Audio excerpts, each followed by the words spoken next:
Welcome to another edition of Autogeek Show Car Garage here in Stuart, Florida. I'm your host, Mike Phillips, and today I'm going to show you how to use the Cyclo Polisher to remove swirls and scratches and then polish the paint to a high gloss finish.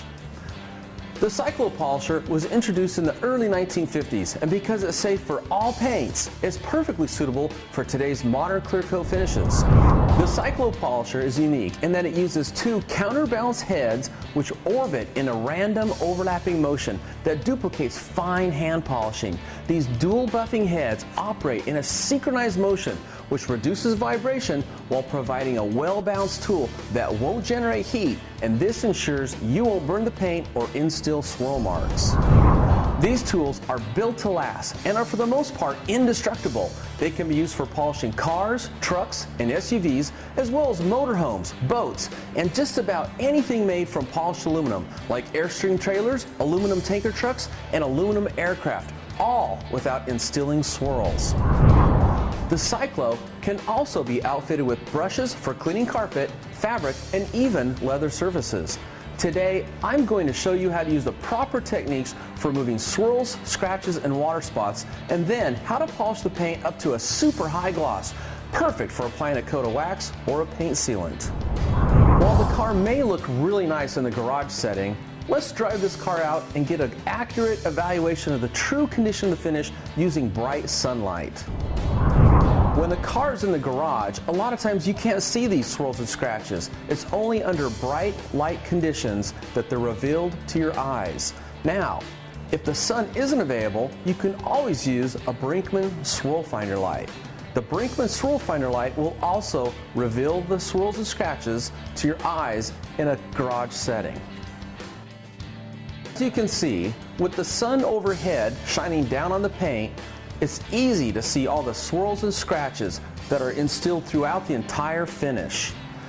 Now, let's go ahead and pull this car back into the garage, and I'll show you how to remove these swirls and scratches and restore a show car finish. And before I show you how to remove the swirls, let's take a moment here to look at the Cyclo Polisher and how it works. Now, after you remove it from the box, you're going to have to put on these rubber boots that have a hook and loop interface. And these go right on the buffing heads right here. I've already installed the rubber boots to this polisher. And what that's going to enable you to do is switch out and use different types of foam polishing pads that also have a hook and loop backing on the back of the pads. And these would just attach just like that. You want to center them up and get them as true as you can. Just like that. Now that you've seen how the pads attach to the polisher heads, let's take a look at the rest of the tool. There's a forward handle here, there's a handle in the rear, and just in front of the handle is the on and off switch, so you can easily turn it on or off with the flip of your thumb, just like that. And it's important to remember, whenever you're machine polishing, to always take the cord and throw it over your shoulder. That way when you're polishing, you won't drag this up and down the side of the fender, possibly marring the paint. So that's the polisher. Now let's take a look at the pads and the chemicals we're going to use today to remove the swirls. Today we're going to use a two-step approach to remove the swirls and scratches and then polish the paint to a high gloss. Now, in order to do this, we need what's called a SMR. That stands for Swirl Mark Remover. And for this step, we're going to use the Wolfgang Total Swirl Remover 3.0. And when we use this product, I'm going to use what's called a light orange cutting pad. Now, after we remove the swirls and scratches, the next thing we want to do is we want to polish the paint to a clear high gloss. And for that, we're going to use the Wolfgang finishing glaze. And when we switch over to the finishing glaze, we're also going to switch over to a much softer pad. For that, we're going to use these blue polishing pads. So let's go ahead and get busy. The original paint that came on a 1966 Mustang was what we call a single stage paint, and that could be either a lacquer or an enamel. Now this Mustang's been repainted and now it has a base coat clear coat finish, just like modern cars, trucks, and SUVs. As you saw when we drove this out into the sun, the car is completely filled with swirls and scratches. So what I want to do before we start is I'm going to take some painter's tape and I'm going to tape off a section right here, so when we're done polishing one side of the car, we can look and tell the difference between before and after. And I think you're going to be amazed. Now that we've got a tape line down here, let's go over the tips and techniques for using the Cyclo Polisher. Okay, I've already got 2 cutting pads already on the buffing heads and ready to go. So the next thing I want to do is I want to grab my swirl mark remover. I'm going to shake this up. I'm going to put some product right on the face of the pad. And for this, you can put a circle or a circle bead around the face of the pad or an X pattern. I'll just use an X pattern to start with.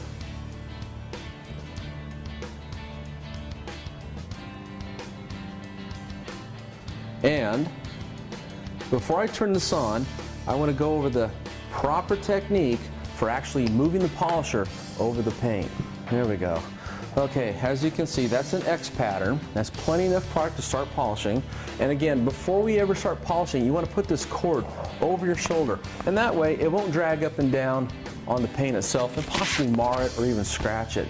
Now, when we go to start polishing the paint, what's real important is 3 basic things. One is to use a slow arm movement. A slow arm movement is how fast I move the polisher over the surface, or in other words, how fast I'm moving my arm, which is holding the polisher. The next thing is the amount of pressure we put down. With the Cyclo Polisher, you don't really need to apply a lot of pressure, just a little bit more than the weight of the machine. And then the pattern we want to follow is an overlapping pattern. We want to overlap our passes by about 50%, and that'll ensure we completely remove the swirls over the entire surface. And the first thing we're going to do though is when I turn this on is I'm going to spread my product out over the area I'm going to work, and then I'm going to slow the tool down and start making my overlapping passes. And that will look just like this.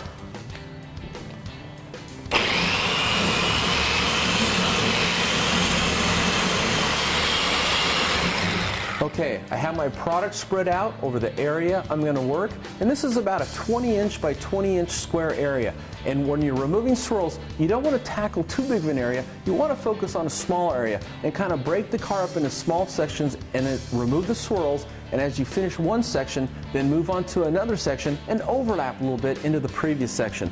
So now that my product's spread out, I'm going to go ahead, I'm going to start working this section and remove these swirls.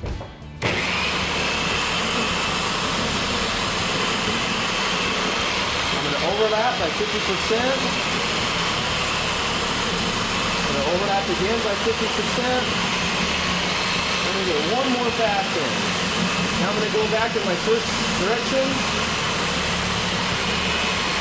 I'm just going to continue to follow this pattern for about 5 to 6 passes. And it's important whenever you're using this polisher to make sure that you hold these pads flat to the surface. You don't ever want to tip this thing up on an angle. And notice how slow I'm moving the polisher. You don't want to get this thing moving like this, because that won't do anything. So a nice slow arm speed. I'm going to follow this tape line real carefully. That way there'll be a very strong difference between the before and the after side. Okay, I'm going to make one more pass.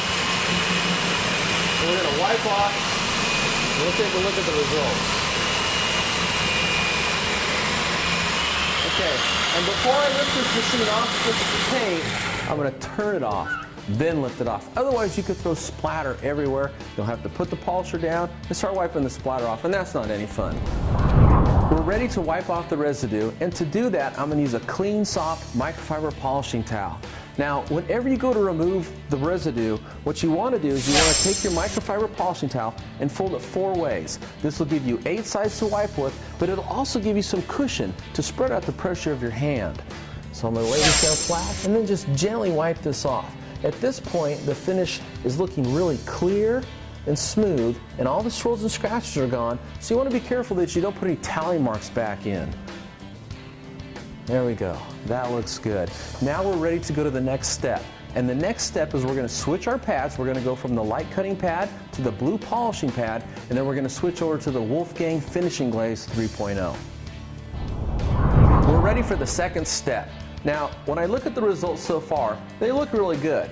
But by switching to a less aggressive product and a less aggressive pad, we can actually bring these results to a higher level of clarity and gloss. Now, I've already placed a set of polishing pads on the tool. The next thing I want to do is get the Wolfgang Finishing Glaze 3.0 and give this a shake, and then put some on my pads and pretty much duplicate what I did with the cleaning step where we remove the swirls. And it's important to remember that what I want to do is use overlapping passes, just a little bit more pressure than the weight of the machine, and then for my final passes, I'm going to actually bring my pressure up to do some final finesse polishing. So let me put some product on my pad. And again, always have the cord over your shoulder so you don't drag the cord against the paint. Before you turn it on, place the pads against the paint, and then I'm going to turn it on, I'm going to spread my product out, and then I'm going to start making my overlapping passes. That'll look just like this.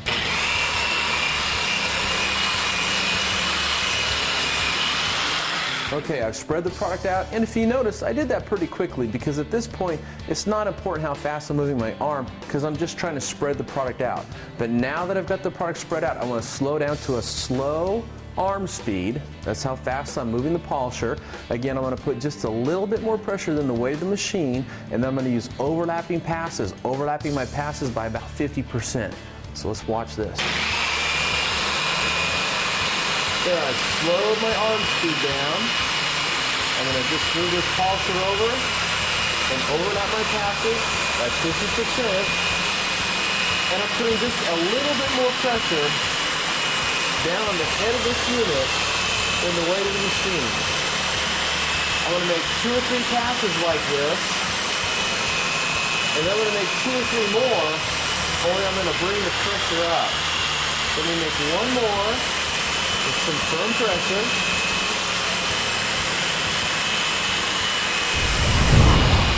Okay, at this point, I'm going to bring my pressure up and just make a few light passes to do some final polishing. Now notice, I'm holding this with one hand, and that just demonstrates how balanced and how easy this tool is to use. It's very easy to use. And I'm going to go ahead and turn it off. I'm going to let those pads stop spinning before I lift it off. And again, this will prevent me from throwing splatter over the rest of the car. Okay, so let's set this down. And we're ready to wipe off the finishing glaze. And again, you always want to take your microfibers and fold them 4 ways. That gives you 8 wiping sides and also gives you a level of cushion there to spread out the pressure of your hand. I'm going to place this down here and just gently wipe this off. And then after this, I'm going to pull that tape line off, and I'm going to use the Brinkmann Swirl Finder light to really see the difference between the before and the after. Okay, let's set this aside. I'm going to carefully pull this off. And here's a tip, whenever you pull tape off paint, always pull back at an angle, never pull straight up. It's just a good safety precaution. So I'm going to pull this off carefully, especially right here at the edges. Okay, I'll set this aside. Now this is called a Brinkmann Swirl Finder light. And what this does is it works like the sun. It reveals swirls to your eyes. And the way that you use this is you don't hold it down really close to the finish. What you do is you want to hold it about 1.5 feet off the finish and get it so the light is bouncing back to your eyes. And then I'm just going to draw this back slowly over the before and the after side, and it'll show me the difference for the swirl side and the glistening clear results that we have here now. Okay, and this looks good. This is what the Mustang should look like. And this looks like it was used as a hockey puck. And that's all there is to it.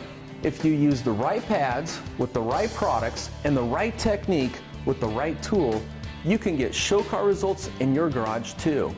Now, at this point, the paint right here is ready for a coat of wax or a paint sealant. You see, the swirl mark remover and the finishing glaze don't offer any protection. They're for removing defects and then bringing that finish to a super high gloss. Afterwards is when you put the wax or the paint sealant on. But before I do that, I'm going to go ahead and finish buffing out the rest of this car, and then I'll put my wax or paint sealant on. And just to let you know, when I go to do this, what I'm going to do is just like I worked a small section here with the Cyclo, I'm going to continue that process working section by section until I've buffed out the entire car. And when I move on to a new section, say this section right here, I want to take and overlap a little bit into the previous section, so I ensure I remove all the swirl marks and all the scratches from the entire panel. And that's how you work section by section over a car.